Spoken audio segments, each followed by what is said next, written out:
4:45 this morning marked 5 years since you left me.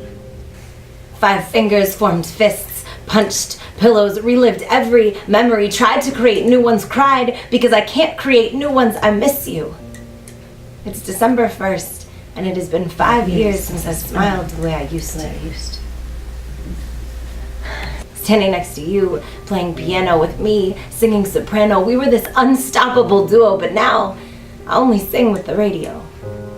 And I tried to write a poem and sing again, but it came out cracked and broken without you there, Dad. My voice went into that machine that turned your thinning body into ash, so that now when I go home, I can visit this block of stone that's supposed to represent all those memories I have. It has been 5 years. But now talking about you doesn't bring me back. I remember phone calls about the emergency room and hospital beds in the living room.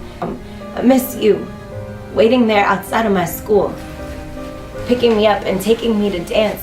Piano voice waiting patiently there with your golf magazine. And somehow even that passion never came before me. You always had the front row seat to every show, and that was fitting because who was it that helped me memorize my lines? But you never got to come to an open mic.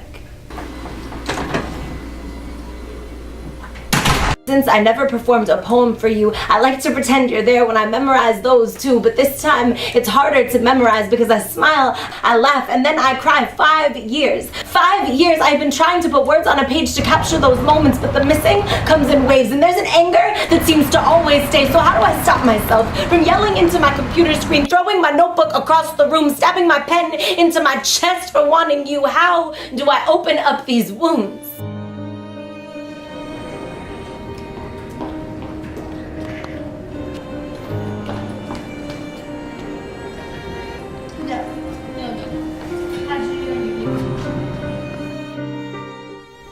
Carefully, you would tell me. And in a new kind of room.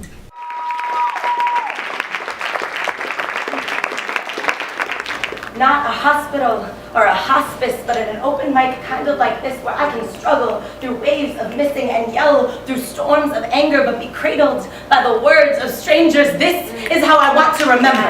Out loud to an entire crowd of appreciative ears who would have loved to meet the man that made me strong enough to stand up here. So I'll tell you about the guy who made up songs for me because I hated broccoli, about the times I made mistakes and he said erase all that and choose again, about how I never tipped less than $5 ever because he taught me the meaning of generosity on every scale. I'll tell you about the guy who drove carpool for every field trip, made dinner every night, and only showed weakness when I was in pain. About the man who still blow-dried his hair after chemo because even cancer couldn't take away that gray. I'll tell you that my dad was the best dad any girl ever had, and yeah, he left me way too soon.